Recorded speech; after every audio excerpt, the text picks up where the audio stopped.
A vigil now scheduled for a fallen Detroit police officer. That while we're learning new details about why the suspect should have been in jail. Plus, it is warming up around here as we take a look outside through our Windsor sky cam. But Brandon is here tracking some tricky travel conditions for the days to come, both here and across the country. And a White House review of President Trump's decision to withhold nearly $400 million in U.S. military aid to Ukraine sheds new light on what was going on behind the scenes at 1600 Pennsylvania Avenue before the impeachment inquiry was launched. Live from downtown Detroit, home of WDIV and Click on Detroit, Local 4 News at noon starts now. And topping our news on this special edition of Local 4 News at noon, charges expected soon in the shooting that claimed the life of Detroit police officer Rasheen McClain. But today, the focus is on honoring our fallen hero. There will be a vigil for McClain at the 12th Police Precinct where he worked. Nick Monticelli takes a look inside the investigation. Good afternoon. We're just about 5 hours away now from this vigil beginning to honor and remember the life of Officer McClain. In the meantime, though, new information surfacing about the suspect and a lengthy criminal history. Long before the 28-year-old Detroit man allegedly fired the shot that killed Officer Rasheen McClain last Wednesday, the same suspect was convicted of home invasion at age 14 in 2008 when he was sentenced to probation for breaking and entering. In 2011, he went on trial for assault with intent to murder and armed robbery and carjacking, charges he beat, but he was convicted of felony firearm charges. Also in 2011, when he was 20, he was convicted of assault with intent to do great bodily harm. He did 8 years in prison and was released this past March. The majority of his crimes seemed to target women he was involved with. So just 2 weeks ago, he was on parole when a 16-year-old girl says she was being stalked by him. The suspected gunman shot up her home, the same home the DPD officers were shot at. That 16-year-old says she told police exactly who he was. And now Chief Craig says his officers failed to act. Had they simply seen he was on parole, he would have been arrested. If we had did an appropriate follow-up and taken him into custody, we wouldn't be talking about our hero, who's no longer with us. It's possible that the suspect in this case could be connected to at least 6 other shootings, including the fatal shooting of another man. Now again, the vigil for Officer McClain, 5:30 p.m. at the 12th Precinct. I'm Nick Monticelli, Local 4. 12th Precinct right there on West 7 Mile. Funeral plans for Rasheen McClain are now in place as well for next week. Yes, and visitation and funeral services are going to be held on Wednesday and Thursday, December 4th and 5th from 3 to 8 p.m. at the Fisher Funeral Home right there on 5 Mile Road in Bedford Township. That's for the visitation. Funeral services will be held at 11 a.m. Friday, December 6th at Greater Grace Temple on West 7 Mile Road in Northwest Detroit. We want to get to breaking news that we're following for you this afternoon out of White Lake, where Lakeland High School has been dismissed early because of elevated levels of carbon monoxide. This is very serious. The levels were detected this morning, and the students were released immediately. Students who took the bus are waiting on transportation at the high school field house, where the levels are safe. The school is working with the fire department now to determine the exact cause. Detroit firefighters were busy this morning putting out a fire in an abandoned house on the city's east side. The call went out around 4:30 this morning for a fire in the house on Stoddard near Van Dyke and East Outer Drive. There were early reports from the scene that a firefighter fell and suffered burns. Fire officials on the scene say that the injuries did not appear to be serious, thankfully. It is not yet known how that fire started. The White House made efforts to justify President Donald Trump's decision to freeze military aid to Ukraine after the fact. Administration officials even had a debate about if it was legal. When House Democrats launched their impeachment inquiry into President Trump, the White House quickly responded, launching a confidential internal review of his decision to withhold nearly $400 million in military aid to Ukraine.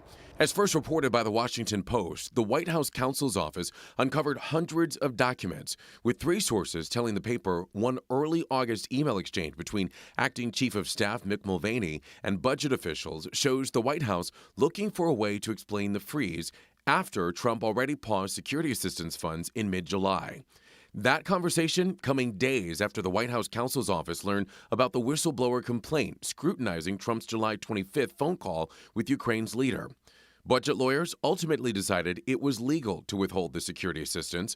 A person familiar with the review confirms to CNN as long as it was called temporary. The Office of Budget and Management, writing in a statement Sunday, there was a legal consensus at every step of the way that the money could be withheld in order to conduct the policy review. A source tells CNN that some Trump administration officials feared the money would never be released. The White House eventually sent the military funding to Ukraine in September, 2 days after the House was informed of the whistleblower complaint, which sparked the impeachment inquiry, focusing on whether Trump abused his power by using that military aid and a possible meeting in Washington to pressure Ukraine to investigate his political rivals. Meanwhile, after 2 weeks of public hearings, House Democrats pressed forward. Every single day provides new and incriminating evidence, so it's a little hard to tell you that this thing is done. Trump's allies once again using this defense. They didn't hear anybody say, when they were asked, bribery, no, extortion, no, quid pro quo for the aid, no, preconditions for a meeting, did the president commit a crime, no, no, no. House Intel Chairman Adam Schiff wants top administration officials like John Bolton to testify, but not willing to go to court to compel him. He will have to explain one day, if he maintains that position, why he wanted to wait to put it in a book instead of tell the American people what he knew when it really mattered to the country.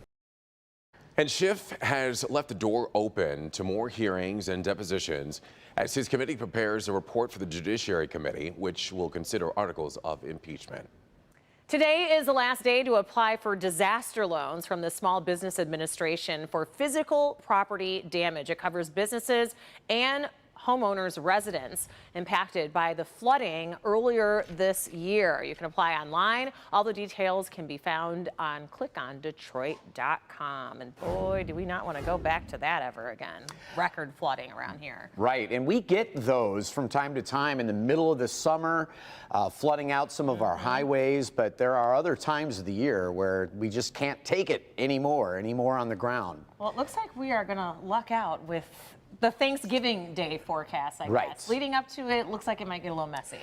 And not just here. This is a big Great Lakes region Midwest storm that will certainly impact us on the busiest travel day of the week. I don't know if it is of the year or not, but we have middle upper 40s outside your door right now. A couple of very mild days ahead before the weather starts to go downhill a little bit. So again, these mid 40s where we should be for high temperatures based on averaging 30 years of data. And the winds right now trying to warm us up out of the southwest, 5 to 15 miles an hour, but it does knock the feels like temp down a good 4 or 5 degrees as you are heading out and about. So probably just shy of 50, although a couple of neighborhoods certainly could hit 50 degrees today.